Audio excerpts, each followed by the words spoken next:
Selamat pagi Bapak Ibu semua. Selamat pagi. Assalamualaikum warahmatullahi wabarakatuh. Senang sekali rasanya kami bisa berada di sini di tengah-tengah Bapak Ibu sekalian. Tapi sebelum kita masuk ke inti acara, perkenankan saya dengan segala hormat untuk mengajak Bapak Ibu yang ada di belakang sana untuk bisa mengisi tempat-tempat yang masih kosong mungkin. Karena sebentar lagi kita akan memulai diskusi, agar diskusi juga bisa berjalan dengan hangat dan menarik nantinya tentunya. Dan perkenalkan sebelumnya, saya Teguh Parvinanda, saya akan memandu jalannya diskusi kita selama kurang lebih 1 jam ke depan. Dan sebelumnya saya akan mengundang sejumlah narasumber untuk ikut bergabung bersama saya dan berdiskusi mengenai acara kita, tema intinya mengenai integrasi sistem yang tentunya akan menjadi sesuatu tema yang menarik untuk bisa kita bahas bersama. Yang pertama perkenankan saya untuk mengundang naik ke atas panggung bergabung bersama saya Bapak Kepala LKPP Bapak Agus Prabowo. Bapak mohon berkenan bergabung. Tepuk tangan untuk Bapak Agus.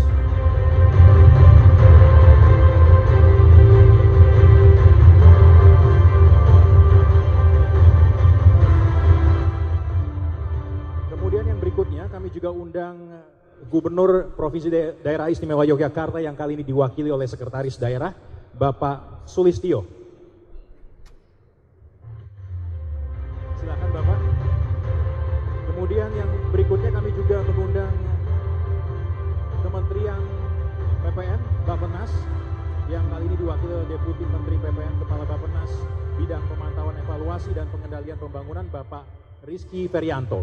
Silakan Bapak. Tepuk tangan untuk Bapak Rizky.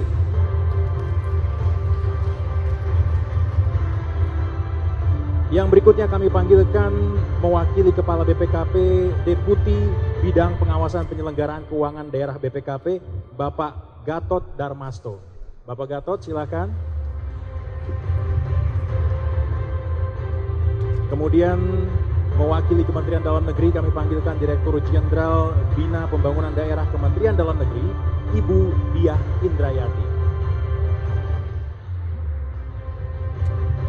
Dan yang terakhir bergabung bersama kami, Eksekutif Director dari MCAI, Ibu Bonaria Sihaan.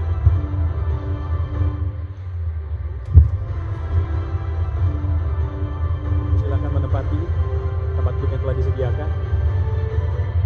Oke, ini agak nggak lazim, Pak. Saya mohon izin ya, Pak ya. Bapak-bapak, ibu-ibu sekalian yang hadir di sini, saya mohon izin. Saya minta waktunya sebentar ya. Kita berdiri sebentar, boleh? Saya minta 5 detik saja. Semua, Bapak, Ibu yang ada di depan juga kita berdiri sebentar. Ambassador. Oke, karena kita sekarang mengadakan acara di Jogja, beberapa waktu lalu kita juga tahu Jogja lagi terkenalnya karena Mr. Obama, former President of United States of America datang kemari, pamor Jogja pun langsung meningkat lagi. Jadi nggak ada salahnya apresiasi kita terhadap provinsi yang istimewa satu ini kita tunjukkan dengan satu yel, satu saja. Ketika saya katakan Jogja, Bapak Ibu sekalian yang hadir di sini angkat jempol tinggi-tinggi, terus katakan keren. Bisa? Nggak susah kan? Kita hitung sama-sama ya. Ambassador, when I count until 3, 1, 2, 3, and then I say Jogja, you will answer it with keren. Keren it means cool, awesome. Oke? 1, 2, 3. Jogja. Satu lagi. Jogja. Terima kasih, tepuk tangan buat kita semua.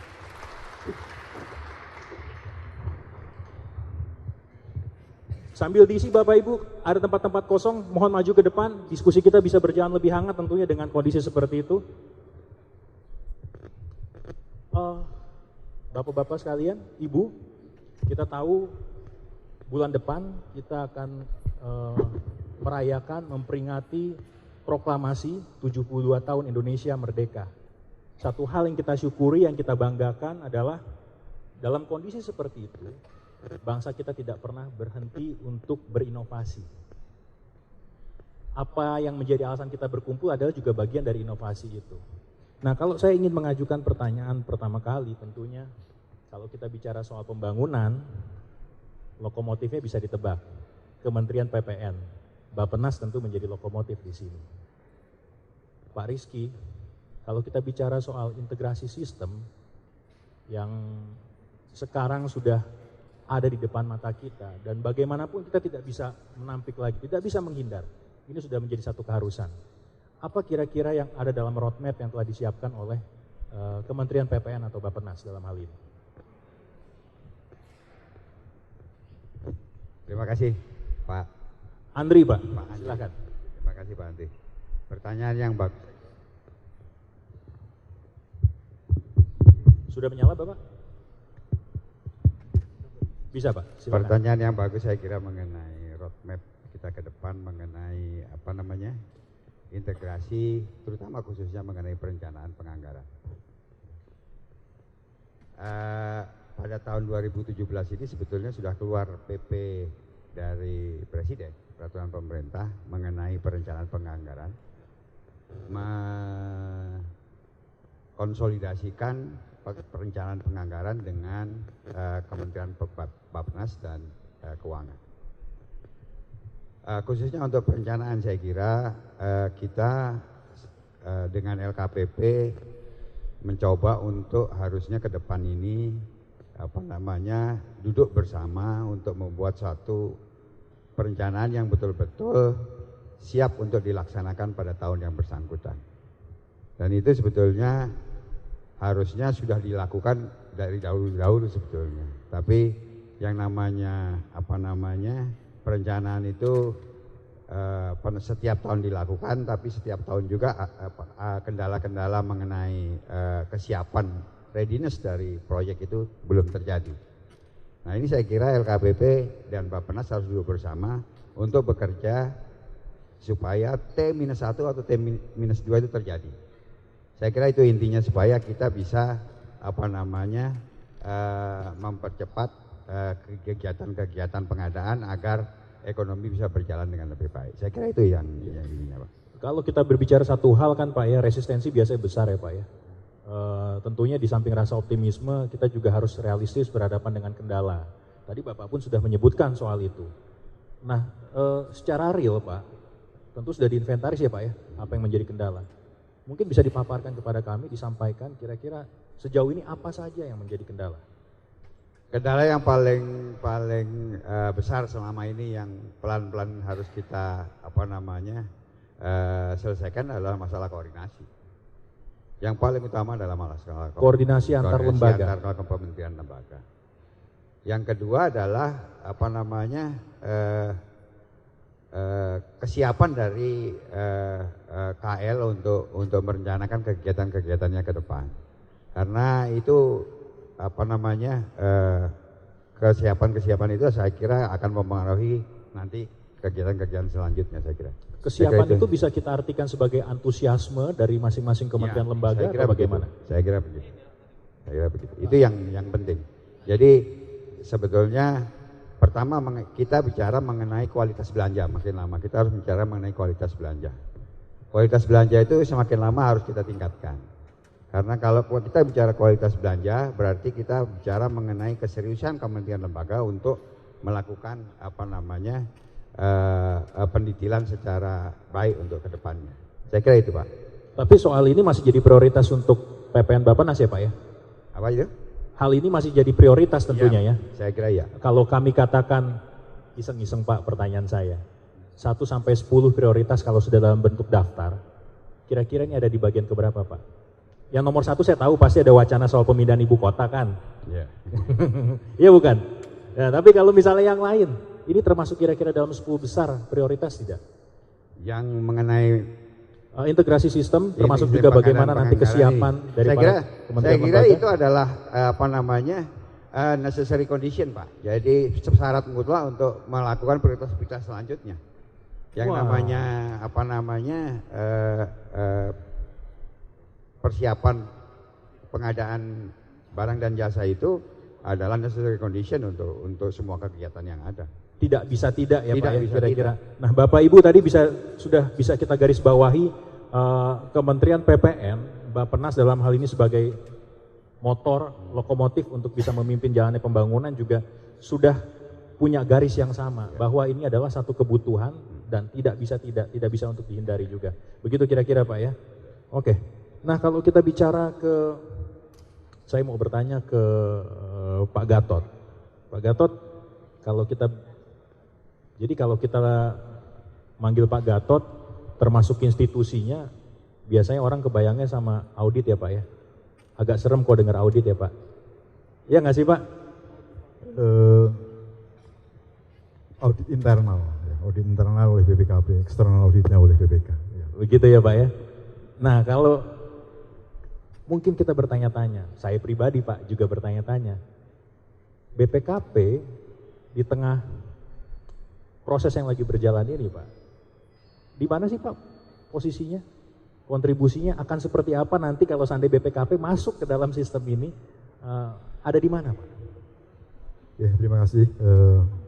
Assalamualaikum warahmatullahi wabarakatuh. Bagi sekalian yang saya hormati, seperti tadi juga ditayangkan dan dari hasil evaluasi kami, hal yang banyak terjadi selama ini. Kalau kita lihat banyak yang sekolah di Kuningan, di Trunojoyo dan sebagainya, itu lebih dari 80% karena pengadaan barang dan jasa. 80%? Lebih dari itu. Utamanya masalah itu. Kita dalami lebih lanjut. Dari seluruh hasil pengawasan yang dilakukan oleh instansi pengawas. Nah dari situlah mestinya peran aparat pengawasan internal pemerintah, APIP, baik itu BPKP, Inspektorat Jenderal Kementerian Lembaga maupun Inspektorat Provinsi Kabupaten Kota yang dalam hal ini menjadi satu wadah di dalam aparat pengawasan internal pemerintah. Jadi APIP ini adalah perangkatnya Pak ya? Ya, punya fungsi di dalam melakukan assurance dan consulting. Jadi sudah lebih maju lagi dibanding dengan aparat pengawasan intern zaman dulu yang hanya watchdog. Sekarang lebih kepada strategic business partner strategisnya dari unit kerja yang lain dalam mencapai tujuan organisasi. Disitulah kita bisa melakukan pro-BT audit sejak saat perencanaan sampai pengadaan barang dan jasa, dan sampai barang dan jasa itu diserah terimakan kepada pengguna dan bermanfaat dengan baik. Disitulah fungsi dari aparat pengawasan intern. Arti kalau kita bisa memaknai sebetulnya perannya sangat aktif ya Pak ya? Betul. Dalam proses ini ya? Betul. Kalau itu berfungsi dengan baik, saya rasa masalah yang tadi saya sampaikan di pertama tadi, itu akan sangat banyak sekali berkurang. Saya tertarik dengan pernyataan Bapak yang terakhir tadi, kalau seandainya ini berfungsi dengan baik, ya tentu kita akan bicara soal output ya Pak ya. Memang kalau seandainya kebalikannya, apa kira-kira yang bisa mempengaruhi Pak? Kalau kebalikannya tidak berfungsi dengan baik? Ya, sekarang masalahnya masalah sumber daya manusia juga. Aparat pengawasan internal pemerintah di Indonesia itu kebutuhannya sampai dengan akhir 2016 itu kurang lebih 46.000. Yang ada sekarang baru 12.000. Ini sudah ada suatu ketimpangan. Ya. Yang ada 12.000 itu pun dari sisi kapabilitas dan masalah maturitas. Kapabilitas dari aparat pengawasan internnya juga belum mencapai seperti yang diinginkan. Jadi sudah ditargetkan di dalam RPJMN maupun oleh di Pak Presiden, sampai dengan akhir 2019 nanti kapabilitas aparat pengawasan intern pemerintah itu harus masuk ke level 3 untuk bisa mencapai melakukan eliminasi dari berbagai temuan di dalam pengadaan barang jasa. Maturitas sistem pengendalian intern pemerintahnya juga harus pada level 3 pada 2019 nanti. Makanya langkah yang maju yang tadi kita lakukan bersama LKPP menandatangani kerjasama tadi dalam rangka menuju ke arah itu. Saya beralih ke Ibu Dia. Ibu Dia tadi, dua bapak sebelum Ibu sedikit banyak juga sudah memberikan satu penekanan bahwa ada, tadi Pak Rizky mengatakan ada soal kesiapan ya Pak ya. Kemudian Pak Gatot juga mengatakan SDM juga punya peran penting. Nah sebetulnya kalau kita bicara soal Kementerian Dalam Negeri ada faktor aparat di situ kan Bu ya. Nah kalau kita bicara soal aparat, ada produk-produk yang dihasilkan, regulasi dan lain sebagainya. Dalam proses transisi dari kepemimpinan satu ke pemimpinan lain, Bu, apa kira-kira yang menjadi isu paling penting? Apa juga yang menjadi, mungkin bahasa saya, jaminan dari Kementerian Dalam Negeri bahwa pergantian kepemimpinan, apalagi kita tahu ini era pilkada, Bu. Kita tidak bisa menjamin pikiran masing-masing kepala daerah yang terpilih bahwa ia akan punya visi yang sama seperti yang sudah ditetapkan sebelumnya. Terima kasih Mas Andri, Bu. Andi, ya Mas Andi. Ya memang betul tadi disampaikan, apalagi dengan era politik seperti sekarang gitu ya. Sebenarnya kan penyelenggara pemerintahan, dalam ini pemerintah daerah, itu kan melaksanakan pembangunan kan tidak lain dan tidak bukan adalah untuk mensejahterakan masyarakat, untuk memberikan akses pekerjaan kepada mereka, menjamin pertumbuhan perekonomian di daerah gitu, dan itu semua nanti harus tertuang di dalam dokumen perencanaan. Kalau setiap daerah kan harus mempunyai dokumen perencanaan 20 tahun misalnya. 20 tahun itu bisa dibagi 5 tahunan sebanyak 4. Artinya kalau kepala daerahnya berbeda-beda akan ada 4 kepala daerah untuk bisa menjawab janji 20 tahun ke depan suatu daerah. Kabupaten Panajam misalnya 20 tahun, dalam 20 tahun ke depan pada saat menyusun RPJP waktu itu seperti apa cita-cita 20 tahun ke depan, dan itu harus bisa dijawab oleh bupati-bupati yang 4 periode ini gitu. Nah, memang saat ini kami kan di Kementerian Dalam Negeri mengembangkan memang sistem, walaupun memang belum Pak Agus, belum bentuk Pak Gatot, jadi belum dalam bentuk entah itu e-planning dalam satu kesatuan dari mulai datanya, kemudian perencanaannya itu sendiri, budgetingnya sampai ke monitoring evaluasi. Kami memang belum mengembangkan sistem itu. Jadi masih manual. Sehingga tapi kami saat ini juga mengembangkan mekanisme bagaimana bisa mensinergikan dari 5 tahun pertama, 5 tahun kedua sampai 5 tahun keempat. Apakah memang dia mendekati goals ataupun janji waktu itu atau semakin jauh gitu. Nah, memang permasalahan kecenderungannya mohon maaf saya potong, Bu. Sampai sejauh ini kecenderungannya seperti apa, Bu? Jangan-jangan banyak kepala daerah yang bandel lagi, Bu? Persentasenya kecil yang semakin mendekati, karena memang itu tadi di kita di Indonesia memang politiknya masih sangat tinggi itu. Jadi itu yang membuat menjadi sulit manakala kami mencoba mengevaluasi itu, dan kelihatannya akan semakin jauh, apalagi kalau kemudian menyusun dokumen itu hanya sekedar menggugurkan kewajiban itu. Nah, dengan pengembangan tadi yang disampaikan paparan dari pagi, integrasi itu dan semuanya masuk ke dalam aplikasi terintegrasi, mungkin itu nanti salah satu yang bisa meminimalisir gap yang selama ini terjadi manakala itu masih disusun secara manual, dan itu memang kami tunggu. Kami waktu itu bulan Juli yang lalu ya Pak Gatot, pimpinan KPK kemudian kepala BPKP bertemu dengan Pak Mendagri bahwa dari temuan Korsubgah KPK memang ditemui beberapa penyimpangan terhadap belanja APBD. Itulah yang kemudian merekomendasikan tolong Kemendagri segera membangun e-planning yang terintegrasi. Artinya e-planning itu ya dari mulai datanya, basis datanya, kemudian perencanaannya sampai ke penganggaran APBD-nya, kemudian monitoring evaluasinya seberapa. Kebocoran atau penyimpangan dalam APBD tadi? Kebocoran. Artinya yang dibahas tidak muncul, yang tidak dibahas muncul, itu yang isu yang waktu itu beberapa tahun kemarin sempat agak rame begitu. Jadi itu mudah-mudahan dengan seperti itu nantinya bisa diminimalisir itu. Jadi itu yang saat ini masih parsial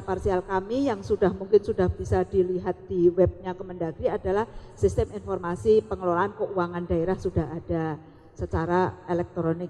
Hanya yang e-planningnya, walaupun beberapa daerah sudah mengembangkan itu, dan kami pun juga sudah mengeluarkan surat edaran Pak Mendagri, silakan daerah-daerah yang sudah mengembangkan aplikasi itu tapi belum ada apa istilahnya interoperabilitas ya antara daerah dengan pusat, karena memang masih sendiri-sendiri aplikasinya. Nah, kami mudah-mudahan akhir tahun ini bisa meluncing itu dan nanti bisa terintegrasi dengan Bappenas, dengan BPKP seperti itu. Nah, kalau memang LKPP sudah akan memotori pengembangan ini sampai ke nantinya procurement, karena salah satu area rawan korupsi kan pada saat perencanaan penganggaran adalah kemudian itu tadi pada saat pembelanjaan itu tadi kemudian, nah kalau itu nanti bisa terintegrasi mudah-mudahan bisa meminimalisir apa yang selama ini ditemukan oleh Korsubgah KPK.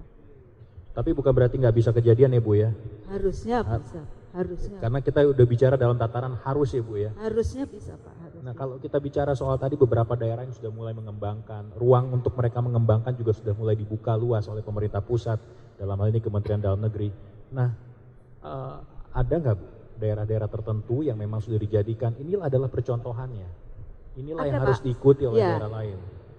Sebenarnya memang mungkin nanti nggak tahu kalau di database-nya Bappenas mungkin Pak Rizky nanti mungkin ada, tapi kami belum maksudnya belum benar-benar fasilitasi ini akan menjadi percontohan. Tapi kami kemarin belajar dari Kota Surabaya, kemudian dari Pasir ya kalau nggak salah itu, kemudian dari beberapa kabupaten sudah mengembangkan dan sudah sangat bagus. Hanya kami harus mengecek karena kan untuk sistem perencanaan pembangunan daerah ada SOP-nya, ada dokumen apa saja yang harus disiapkan. Jadi itu yang akan kami cek, apakah hanya sekedar menginput dalam bentuk elektronik, apa memang sudah terintegrasi dari mulai sistem bagaimana dia membangun. Kan dasarnya harus dari SIPD, Sistem Informasi Pembangunan Daerah. Itu yang menjadi entry point dalam perencanaan pembangunan daerah. Nanti kemudian itu dijabarkan, dokumen 5 tahunan dijabarkan ke dalam dokumen tahunan. Dokumen tahunan itulah yang kemudian nanti menjadi dasar penyusunan APBD, KUA PPAS dulu, kemudian penetapan APBD dan penjabaran dari APBD. Di dalamnya ada procurement ataupun pengadaan-pengadaan di dalam pelaksanaannya, seperti itu. Nah itu tadi yang saya juga ingin ambil benang merahnya ketika Ibu bicara soal daerah sebagai percontohan. Kita juga punya perwakilan daerah di sini, ada di depan dengan Pak Sulistyo. Pak, kalau kita bicara salah satu alasan kenapa LKPP juga mengadakan acara di sini, meskipun mungkin saya hanya menyambung-nyambungkan, tapi saya melihat memang ada satu potensi yang akan coba dikembangkan oleh provinsi ini, command center Pak. Kalau saya kebetulan saya tinggal dan beraktivitas di Jakarta, di situ kita mengenal konsep Jakarta Smart City.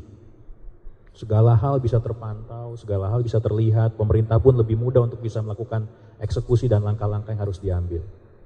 Kurang lebih sama seperti itu atau ada gambaran lain yang juga coba untuk dibangun oleh pemerintah Jogja? Misalnya seperti yang tadi disampaikan oleh Ibu Diah. Ya, terima kasih Mas Andi. Pak. Ya, Mas Andri ya. Tengku Andri. Pemerintah ini dengan paradigma yang kekinian itu, jadi kita itu hadir, itu bukan lagi penguasanya orang banyak. Ini ya apa ya, biar kita melingkupi itu. Jadi kita hadir, pemerintah hadir itu bukan penguasanya orang banyak, tapi sudah beralih kepada bagi kepentingan orang banyak. Nah, dari situ kita akan berupaya tentang akuntabel, tentang transparansi, tentang efisiensi, semuanya harus kita lakukan. Oleh karena itu hal-hal yang berkaitan dengan apa yang mesti harus kita lakukan ini ya, kalau di pengadaan ini harus transparan. Transparan itu artinya diketahui oleh semua stakeholder yang ada di kita. Oleh karena itu hal-hal yang berkaitan dengan itu ya harus kita bisa lakukan itu. Oleh karena itu di Jogja ini sedang membangun sistem yang namanya CDMI.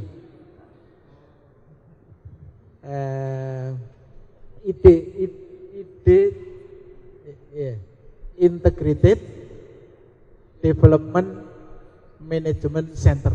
Jadi pusat manajemen pembangunan yang terintegrasi. Jadi meliputi semua aspek pembangunan ya, di situ. semua aspek nanti daerah, center ya? Itu bisa memantau semuanya.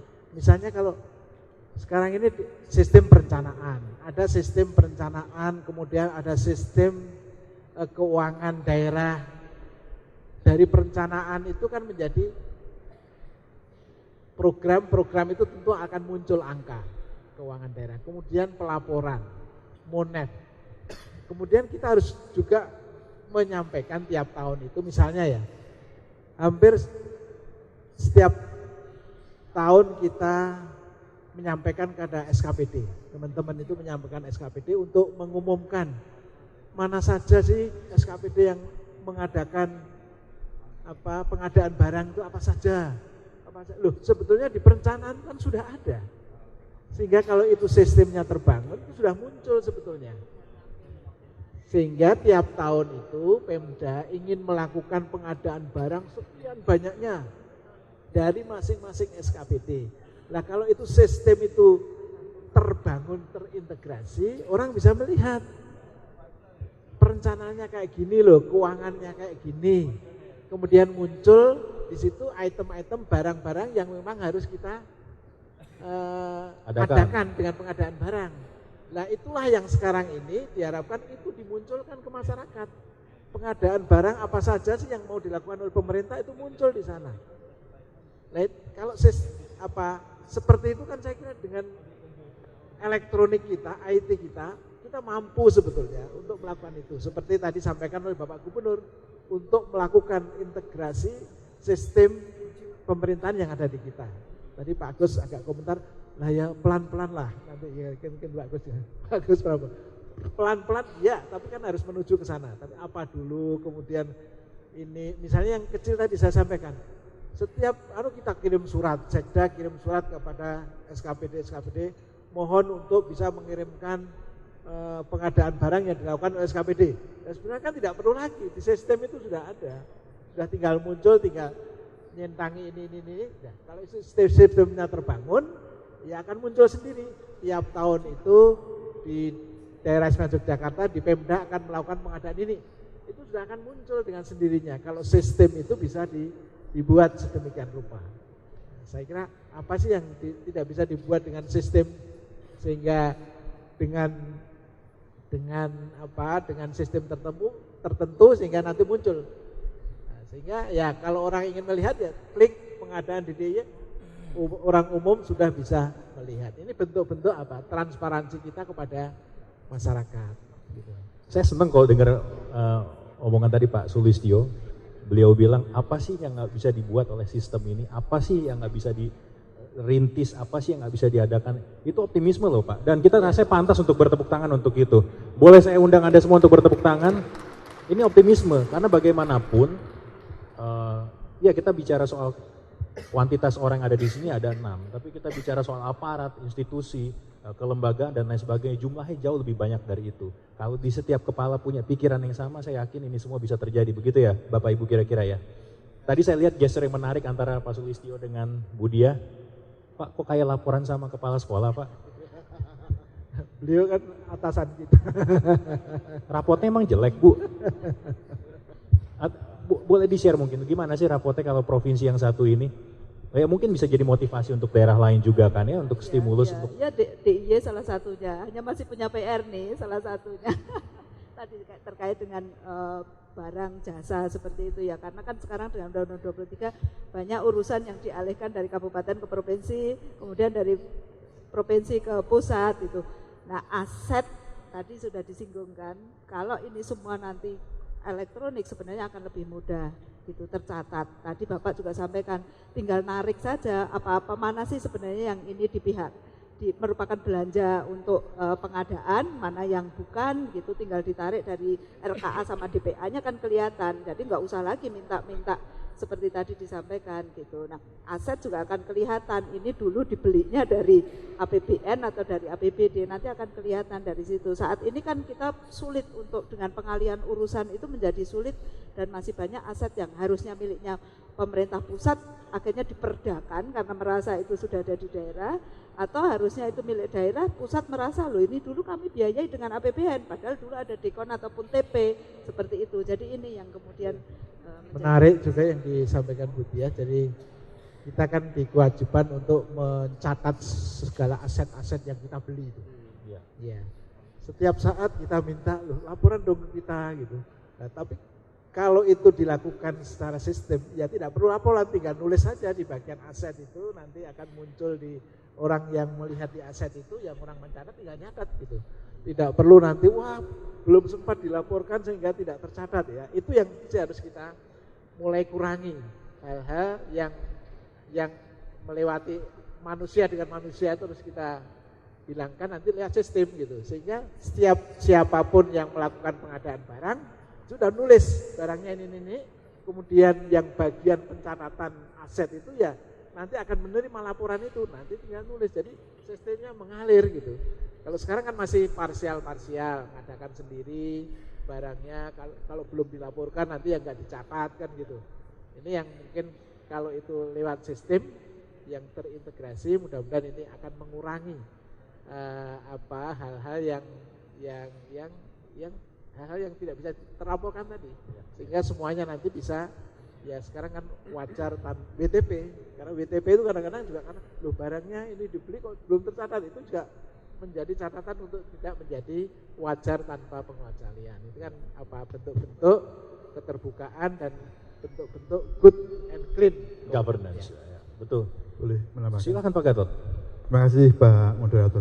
Jadi saya jadi tertarik dengan budiah sama Pak Sekda Propdi. Jadi sebenarnya BPKB sudah menyiapkan sudah sejak lama yang kita sebut sebagai SIMDA, Sistem Informasi Manajemen Keuangan Daerah, yang keuangan terutama itu yang tadi kami integrasikan dengan lembaga LKPP, dan juga SIMDA BMD mengenai aset. Kemudian kita juga sudah menyusun SIMDA pendapatan. Kita juga sudah menyusun SIMDA gaji yang sekarang kita integrasikan dengan Taspen. Kita juga sudah menyusun yang terakhir itu SIMDA perencanaan. Nah, SIMDA perencanaan ini yang sebenarnya tadi itu kita bicarakan, yang disampaikan oleh Pak Sekda. Jadi langsung dari SIMDA perencanaan nanti akan dipisahkan mana belanja modal, mana belanja barang dan jasa.